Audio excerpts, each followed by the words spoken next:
I never thought I'd end up bricking over a multi-million-dollar glass facade at dawn. Sweat dripping down my back as the mortar set like concrete judgment, all because one woman's greed turned our quiet mountain retreat into her personal empire. It started with a single email from the HOA board. My family's cabin, the one Grandpa built with his own calloused hands in 1952, reallocated to some snot-nosed kid who'd never swung a hammer in his life. And when I drove up that foggy morning to confront her, shotgun in the truck bed just in case, I found Karen not hiding behind apologies, but lounging on my porch swing with a mimosa, toasting to her legacy like she'd just won the lottery on my dime. That first sip of her mimosa must have tasted like victory to Karen, but to me, it was the bitter fizz of betrayal bubbling over. I'm Jack Harlan, a 42-year-old contractor from Boise, Idaho, the kind of guy who fixes leaky roofs for single moms on weekends and believes in earning your keep, not stealing it. Our family cabin sat on the edge of Pinecrest Estates, a gated HOA community in the Idaho Panhandle where McMansions butted up against old growth pines like entitled newcomers crashing a family reunion. Grandpa Harlan had bought the plot dirt cheap after Korea, logging it out by hand to build that A-frame. Knotty pine walls, a stone fireplace that roared like a bear in winter, and a view of the Bitterroots that made you feel like God had signed the deed himself. It wasn't fancy, no central AC, just a creaky window unit that hummed like a contented old dog. But it was ours. Generations of Harlans had proposed there, grieved there, healed there. My dad scattered Mom's ashes in the creek behind it when cancer took her too young. And now, Karen Whitaker had swiped it like it was a forgotten library book. Karen was the queen bee of Pinecrest, a 58-year-old real estate broker with a laugh like shattering glass and a body that strained every Lilly Pulitzer dress she owned. Picture a human version of a bloated tick, all puffed up on entitlement, her double chin wobbling as she barked orders at the landscapers. She'd clawed her way onto the HOA board a decade ago, promising preservation, while quietly rewriting bylaws to favor her clique. Her husband, Bert, was a used car salesman who'd retired to golf and golf alone, leaving her to rule the roost. They had one son, Tyler, a 28-year-old trust fund leech with a man bun and a startup that sold artisanal beard oil online, because nothing screams self-made like daddy's money funding your Etsy empire. I'd ignored her petty edicts for years. The cease and desist over my unauthorized fire pit, which Grandpa dug in '52, predating the HOA by decades. The fines for parking my F-152 close to the curb during hunts. But this was war.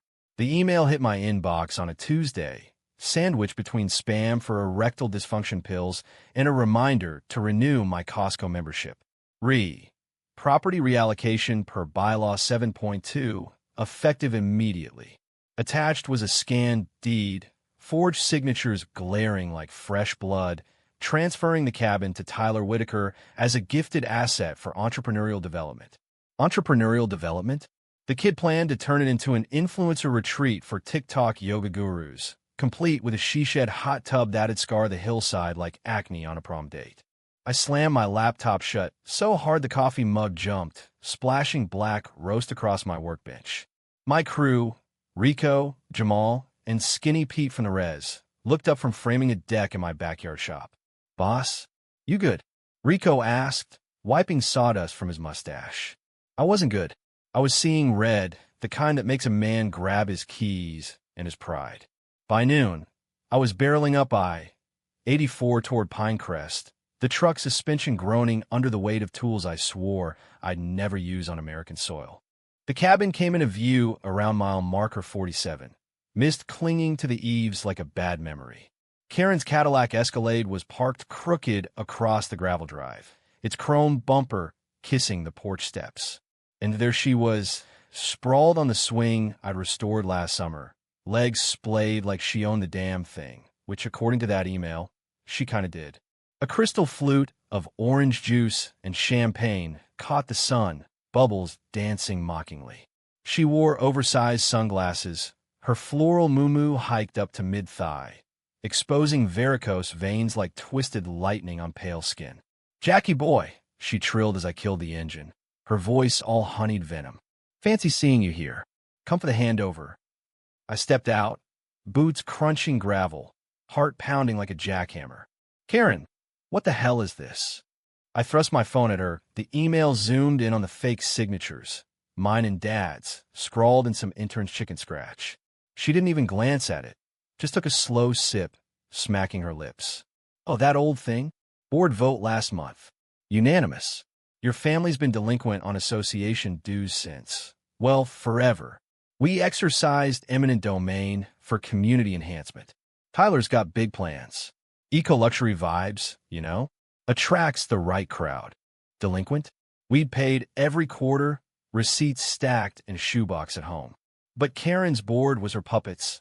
The yoga instructor who owed her a favor, the retiree she'd bribed with free showings, and Bert, who rubber-stamped anything to avoid her wrath. "This is my land," I growled, stepping closer. The swing creaked as she shifted, her bulk making it sag. Up close, she reeked of Chanel No. 5 and stale cigarettes, her jowls quivering with that fake sympathy she reserved for the help. "Sweetie, land's just dirt till someone improves it. Your grandpa's shack? Quaint, but zoning says it's gotta go. Tyler's filing permits tomorrow. You'll get fair market, minus the liens, of course." Yeah? The word hit like a gut punch. She'd fabricated debts, buried us in paperwork until the cabin defaulted into her son's lap. I glanced at the door, still locked with my key under the mat, and imagined bursting in, barricading myself like some hillbilly Alamo. But no, that'd play into her narrative, the unstable local versus the visionary developers. "You're a thief, Karen. Plain and simple." She laughed then, a bark that echoed off the pines, spilling mimosa down her cleavage. "Thief? Honey, I'm a steward. Pinecrest needs winners, not relics clinging to the past. Tyler's the future, Silicon Valley dreams in the Rockies. You're just obsolete. Obsolete." The word lodged in my throat like barbed wire. I'd poured my life into this place. Weekends hauling lumber up the pass, holidays with nieces chasing fireflies on the lawn. And for what? So she could gift it to her lazy spawn? I turned away before I said something felony adjacent, climbed back in the truck, and peeled out, tires spitting stones like accusations. As the cabin shrank in the rear view, Karen waved lazily, already scrolling Zillow on her phone. Back in Boise that night, I paced my garage apartment, the one I'd built after the divorce when Lisa left me for a barista with tattoos and emotional availability. Beer after beer, the plan fermented. Revenge wasn't about fists or lawsuits. Those were her game, with her lawyer cronies on speed dial. No, I needed something surgical, something that'd wall her world in like she'd walled mine. And that's when I remembered the Whitaker's corporate office, a gleaming 5,000-square-foot monstrosity they'd plunked down in Pinecrest Commercial Zone 2 years back. Whitaker Realty Group. Bert's baby, now Karen's war chest. Glass walls, open-plan cubicles, a lobby fountain that gurgled like her ego. It wasn't just an office. It was their kingdom, where she lorded over agents like a drag queen at a funeral. By midnight, sketches covered my drafting table, blueprints for a perimeter enhancement. I'd start small, chain-link fencing for security, then escalate to cinder blocks, mortar tight. Permits? Screw 'em. She'd buried me in red tape, fair's fair. My crew would help, off books for the story alone. Rico's wife had lost her rental to a similar scam last year. Jamal's cousin got priced out of his childhood home. This wasn't just personal, it was populist payback. Dawn broke cold and clear as we rolled up to the office lot. My F-150 towing a trailer of materials. The building squatted like a crystal palace for frauds, its facade reflecting the sunrise in mocking shards. Karen's Escalade was already there, parked in the executive spot, steam rising from the tailpipe. Inside, through the glass, I saw her holding court, arms flailing at a huddle of bleary-eyed agents, her muumuu swapped for a power suit that strained at the seams. Tyler slouched in the corner, nursing a latte, scrolling memes. Bert was MIA, probably on the back nine. We worked fast. Pete strung the chain link first, zip ties rattling like distant gunfire. enclosing the east entrance where deliveries came. Hazardous materials protocol. I muttered to the security cam, knowing it'd capture my grin. By 8 a.m., the first wall was up, 8 feet of steel mesh padlocked shut. Phone started buzzing inside. I could hear the muffled outrage through the links. Karen burst out the front doors, face purple as a plum, waddling toward us like an avenging walrus. Harlan, what in God's name? Morning, Karen. I called, coiling wire with deliberate calm. Just enhancing security. You know, after that reallocation fiasco, figured your assets could use some protection. Board approved. Her eyes bulged, jowls flapping as she sputtered. This is vandalism. I'll have you arrested. Tyler, call the cops. But Tyler was filming it all on his phone, live streaming to his 12K followers. HO drama, entrepreneur life. The comments flooded in, half laughing emojis, half pitchforks. Karen's at it again, one red. Petty King energy, another. The cops showed Deputy Ruiz, an old hunting buddy who'd heard the cabin tale over beers last week. He scratched his chin, eyeing the fence. Looks legit to me, ma'am. Temporary barrier, no damage. You got paperwork. Karen waved her phone like a talisman. I'm the paperwork. This is Whitaker property. Ruiz shrugged. File a complaint downtown. Jack here's just a concerned citizen. As he drove off, she turned on me, venom dripping. You think this hurts? We'll bury you in court. That cabin's Tyler's now, deal with it. But it did hurt. Every brick we'd lay next would echo that swing creak, that mimosa sip. By noon, we'd started the real wall. Cinder blocks stacked knee-high along the north side, where her prized koi pond burbled. Mortar slapped wet and gray, sealing her in slice by slice. Word spread like wildfire through Pinecrest group chats. Jack's gone rogue. The busybodies type popcorn emojis flying. Some sided with Karen. He's destroying property values. But others? The single dads fined for unkempt lawns. The immigrants she'd reported to ICE over suspicious barbecues. The widows nickel and dimed on assessments. They trickled by. Mrs. Lopez from Lot 14, slipping me tamales wrapped in foil. Old man Hargrove, who'd lost his garage to her aesthetic upgrades, toasting with a flask of bourbon. Give him hell, son, he rasped. Even Tyler's ex, a barista named Sloan with electric blue hair, DM'd me. She's toxic. Film everything. Karen's backlash was biblical. Press releases hit the local rag. Vindictive ex-resident terrorizes local business. She rallied the board for an emergency meeting that night. Live-streamed on the HOA Facebook page. 1,200 views and climbing. There she was, center frame, sweat beading on her upper lip, railing about anarchists eroding our community's fabric. The comments section? A dumpster fire. Fabric? You mean the one you stole? Karen, remember the Ramirez eviction?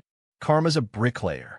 Tyler tried damage control, posting yoga flows from the cabin's porch, finding zen amid the chaos gratitude. But his likes tanked, followers unfollowing in droves. This you're doing, Harlan? He texted me, a screenshot of his analytics plunging. I didn't reply. Instead, we worked through the dusk, floodlights casting long shadows like accusatory fingers. The wall climbed to 4 feet, bisecting the parking lot, forcing her agents to detour through the alley where dumpsters overflowed with her hypocrisy. Bert finally showed, golf shirt untucked, blustering about lawsuits. We'll sue you into the Stone Age, boy. But his eyes darted nervous. Turns out, Whitaker Realty's books were as shaky as Karen's diet resolutions, loans underwater from her vanity expansions. By week's end, the wall stood 7 feet, a gray serpent coiling around half the building. Deliveries halted, clients rescheduled, citing construction hazards.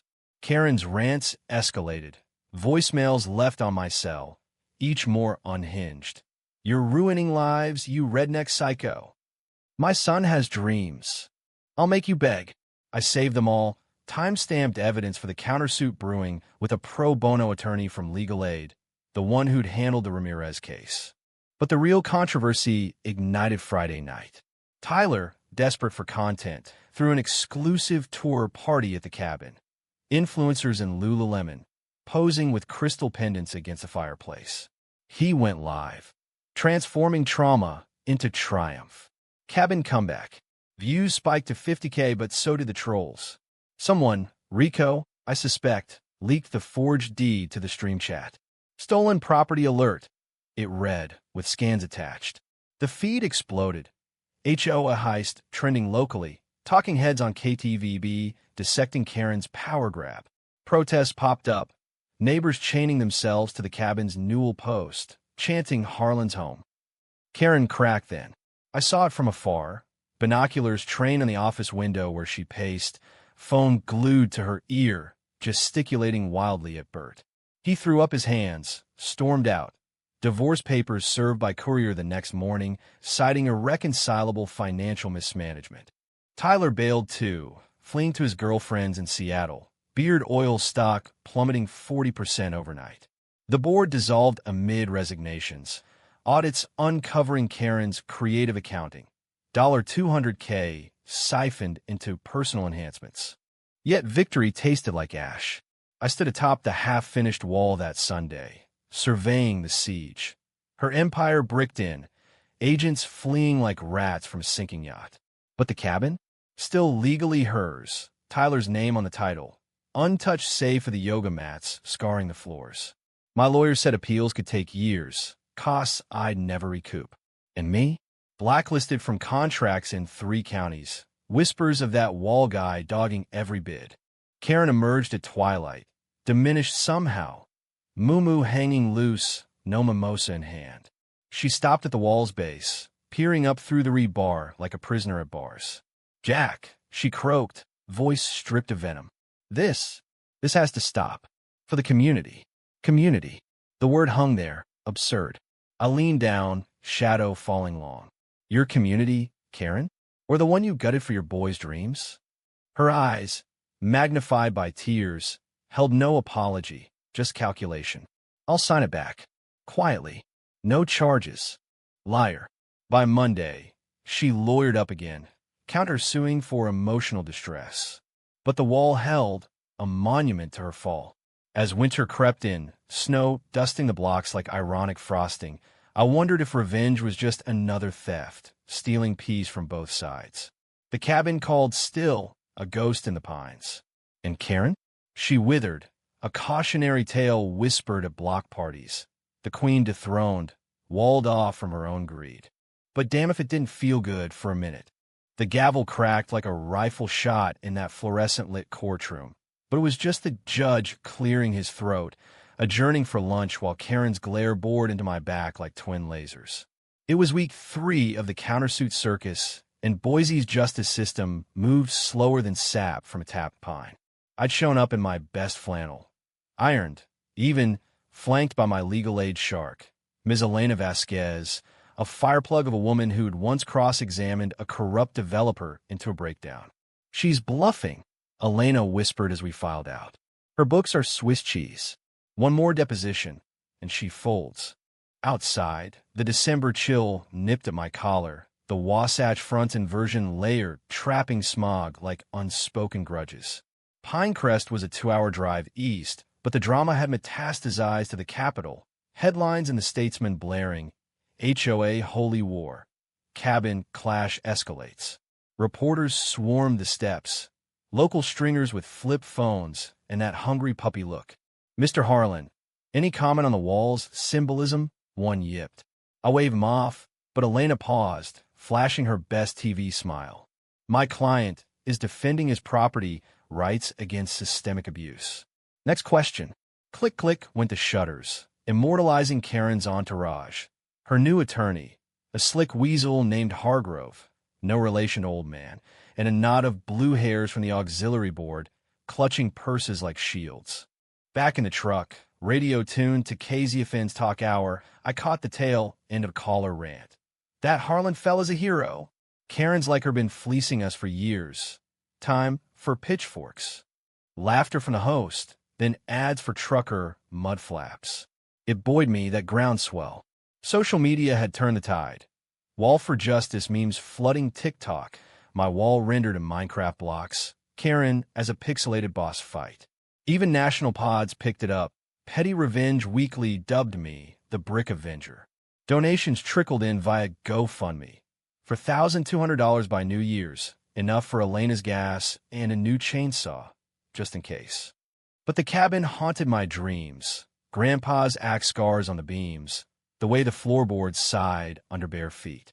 I'd driven up twice since the walling, once to find Tyler's crew installing solar panels, halted by injunction, thank Christ, the other to salt the earth with memories, burying a lock of Mom's hair by the creek, whispering apologies to the wind.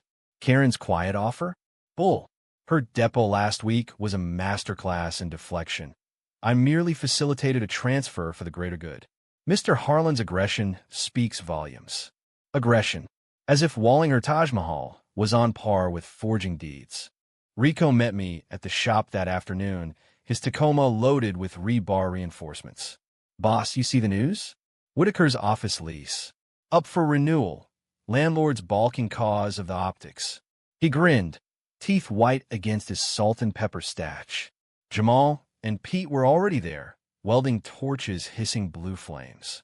We'd paused the wall at 8 feet, structural integrity and all, but with the suit dragging, boredom itched. What if we fortify? Jamal suggested, eyes twinkling. At a gate. With spikes. We laughed, but the idea stuck. By dusk, a wrought iron portal crowned the north wall, emblazoned with a plaque. Enter at your own risk. Courtesy of the Harlan Legacy Fund. Karen's response was swift, savage.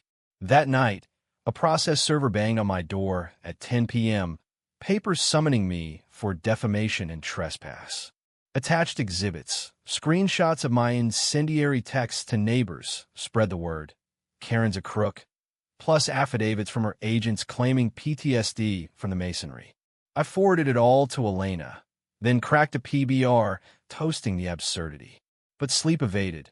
Instead, I scrolled X with a backlash brewed hotter. Tyler's account? Hacked or abandoned, spamming crypto scams. Karen's? A echo chamber of bots and diehards, until a viral thread exposed her emails. Casual racism in board minutes, that Rodriguez family. Keeps the property values down. Kickbacks from favored contractors. Karen Gate trended statewide, protesters picketing the office with signs, build walls, not lies, and deed us justice. Monday brought the deposition bombshell. We hauled in a Hargrove's conference room. Mahogany table, stale donuts, the AC humming judgment. Karen sat ramrod, fresh highlights gleaming, but her eyes were raccoon-ringed from sleepless nights. Elena led the charge. Ms. Whitaker, explain Exhibit A, the forged Harlan signatures. Ballpoint discrepancies noted by our forensic expert. Karen blinked, mouth opening like a landed trout. I delegated to admin clerical error. Elena pounced. And Exhibit B, $150K transferred to your personal Venmo for consulting from HOA funds. Silence, thick as mortar. Hargrove objected, speculative, but the judge, viewing remote, overruled. Karen's facade cracked. It was a loan for Tyler's future. Future. There was again that sacred cow. Elena leaned in. Your son's future built on Mr. Harlan's generational home. How's that square with your stewardship oath? Karen's jowls trembled, a flush creeping up her neck. You don't understand. People like you, clinging to relics while the world's moving on. Tyler's innovating. Apps, retreats, real estate 2.0. People like me? Elena echoed, Latina fire in her voice. You mean working-class folks you exploit? The room tensed.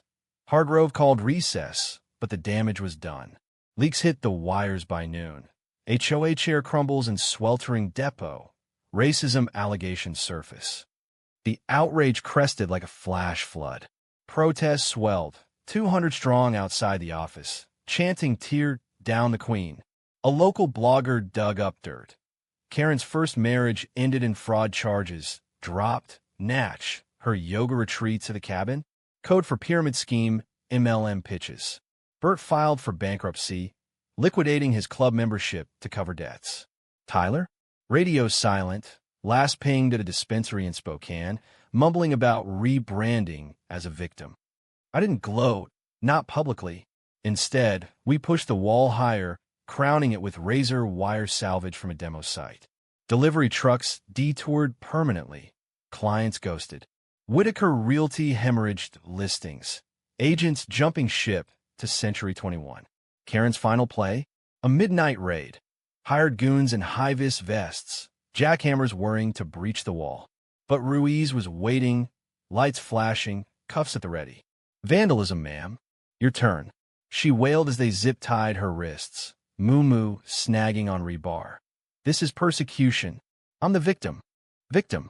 The irony burned sweeter than bourbon. By dawn, the breach was patched, her crew scattered. Elena called mid-mortar, settlement offer, in writing. Full cabin reversion, plus $250,000 for inconvenience. Drop the countersuit. I agreed, voice steady. But as I hung up, staring at the sunrise gilding the wire, doubt wormed in. Was this justice, or just escalation? The cabin would be mine again, sure, but scarred, like a battlefield after the smoke clears. Karen's bitter end unfolded in drips, not a deluge. Released on bail, she slunk back to the remnants of her empire, the office a ghost town behind my fortifications. The board? Disbanded by state oversight, audits clawing back her ill-gotten gains. She sold the Escalade for pennies, downsizing to a Prius that wheezed like her pride. Tyler cut ties via email. Mom, you're bad for the brand. Vanishing into van life vlogs, peddling essential oils from a converted Sprinter. I visited the cabin that spring, keys jangling like vindication. The porch swing was gone, ripped out by Tyler's crew, but the view endured, Bitterroots shrugging off the drama. Neighbors trickled by with pies and handshakes. Welcome home, Jack. Mrs. Lopez hugged me fierce. You gave us courage. Even old man Hargrove raised a flask from his rocker to walls that matter. But peace? Elusive. Karen's shadow lingered, graffiti on the new gate, bitch. Anonymous tips to CPS about my instability, debunked, but the sting remained. And in quiet moments, stacking firewood, I'd hear her laugh echo, that shattering glass, mocking the fragility of it all. Revenge had walled her in, sure, but had it freed me, or just built higher bars around my own heart? Summer thawed the Bitterroots like a reluctant confession, wildflowers rioting along the pass as I hauled the last load of reclaimed lumber up to the cabin.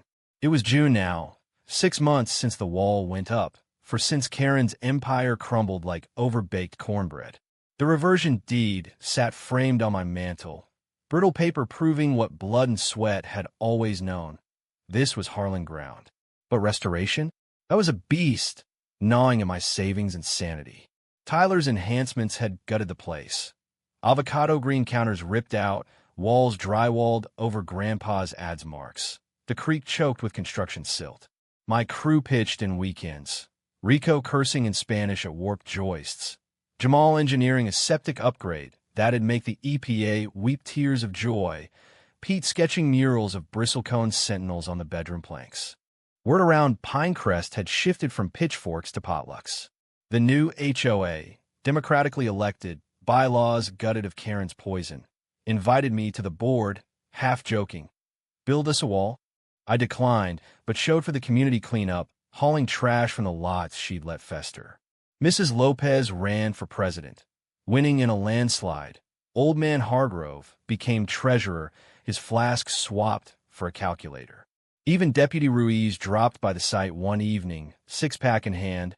Heard you're single again. My sister's got a niece. Firefighter, loves the outdoors. I laughed it off, but the normalcy warmed like hearth fire. Karen, though, she festered on the periphery, a specter in tabloid tatters. After the bail, she'd holed up in a rental condo downtown. 2-bedroom walk-up, the kind with thin walls and regret seeping through. No more moo-moos. She favored tracksuits now, the elastic mercy for her shrinking frame. Stress diet, they called it. Gallstones and grief whittling her down to a wiry 180. Bert's divorce finalized ugly. She got the Prius, he kept the golf clubs, and a chunk of her dignity in alimony. Whitaker Realty foreclosed, the Glass Palace auction to a co-working startup that painted over her name in cheery teal. The wall? They left it standing, a quirky feature wall for Instagram picnics. I tried ignoring her, focused on the cabin's rebirth.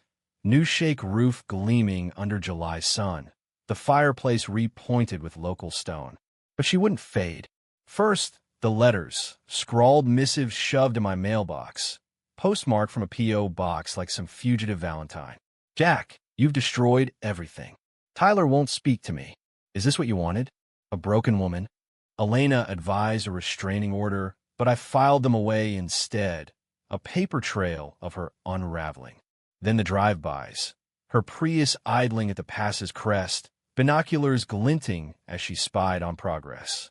Once she even approached, tentative like a stray cat testing milk. Just checking the view, she muttered, eyes darting to the crew. Rico stiffened, but I wave him off. View's free, Karen. Entry's not. Up close, she was a husk, hair limp, no makeup armor, voice a rasp from chain-smoking camels in the dark. The cabin looks nice. Tyler always said it needed modernizing. Modernizing. The word twisted like a knife. It needed family, I replied, hammer pausing mid-swing. She flinched, then straightened. Family? Yours or mine? You think you're better. Blue-collar saint against the big bad broker. But I built this place. Fought the developers, kept the gates locked. You? You just whine and build walls. Whine. The gall, after her forgeries and fines. But her eyes held something new. Not venom, but vacancy. Enjoy your Pyrrhic victory, Harlan. It's all you'll have. She drove off then, tires crunching to feet, and I swung harder, nails biting wood like pennants. Pyrrhic? Yeah, maybe. The cabin rose, but so did the ghosts. Lisa, texting from Portland, saw the news proud. Or just petty. Niece is asking why Uncle Jack's famous now with sad faces. And the backlash? It lingered in boycotts. Local suppliers ghosting bids. Whispers at the lumberyard. That wall cost jobs. Elena warned of ripple effects. You won the battle, but war's scar. August brought the storm. Literal and litigious. Thunderheads piled like unpaid debts as Karen's final gambit dropped. A civil suit for intentional infliction of emotional distress, filed pro se because Hargrove bailed when her check bounced. Exhibits? Those letters twisted into harassment, plus blurry photos of the wall defacing public space. The hearing was a farce, small claims, polyester-jacketed judge squinting at PDFs. Karen took the stand, voice quavering for the cheap seats. He targeted me, because I dare to dream for my son. That wall? It's a prison. I've lost weight, sleep, my marriage. All because one man's grudge. Grudge. The judge turned to me. Mr. Harlan, response? I stood, flannel crisp, channeling every late-night what-if. Your Honor, Ms. Whitaker stole my inheritance, forged docs, fake liens. The wall? Self-defense for her office, which she used to bully folks like me. Emotional distress? Try burying your mom's ashes on land some steward gifts away. Gasps from the gallery. Mrs. Lopez dabbing tears, Ruiz nodding solemn. Karen interjected, lies. I was helping, elevating Pinecrest. But the judge's gavel fell, dismissed. With prejudice. And Ms. Whitaker? Ceased communications, or its contempt. She stormed out, track suit swishing fury, but not before hissing at me in the hall. This isn't over. You'll see. Karma's got your number 2. Karma. I almost pitied her then. Alone, adrift, a Karen without her kingdom. But pity's a luxury for the unscathed. The real bitter twist came Labor Day weekend. I'd thrown a reclaiming bash at the cabin. Barbecue ribs, smoking low, bluegrass trio from the VFW plucking banjos, neighbors spilling coolers of Busch Light. Fireflies danced as stories flowed. The time Karen fined Hargrove for excessive flag display, 3 stars and stripes side by side, or how she reported the Lopez's quinceanera as a rave. Laughter, cathartic, healing the fractures. Then, sirens wailed, fire trucks cresting the pass, lights strobing the pines. Arson. The office, my wall included, engulfed in flames, glass shattering like her illusions. Fire marshal ruled next day. Accelerant deliberate. No prints, but security cam caught a hooded figure in track pants, fleeing in a Prius. Karen's Prius. She denied it, of course. Alibi of bingo night at the senior center, vouched by blue hairs who'd follow her to hell. But the can of gas in her trunk? Damning. Charges stuck. Felony arson, 3 to 5, if convicted. I testified at her arraignment, voice steady across the divide. She lit the match, Your Honor. On her way out, she tried to take it all. Karen met my eyes then, defeated, hollow. No quips, no mimosa toasts. Just a nod, almost grateful, as bail was denied. Tyler didn't show.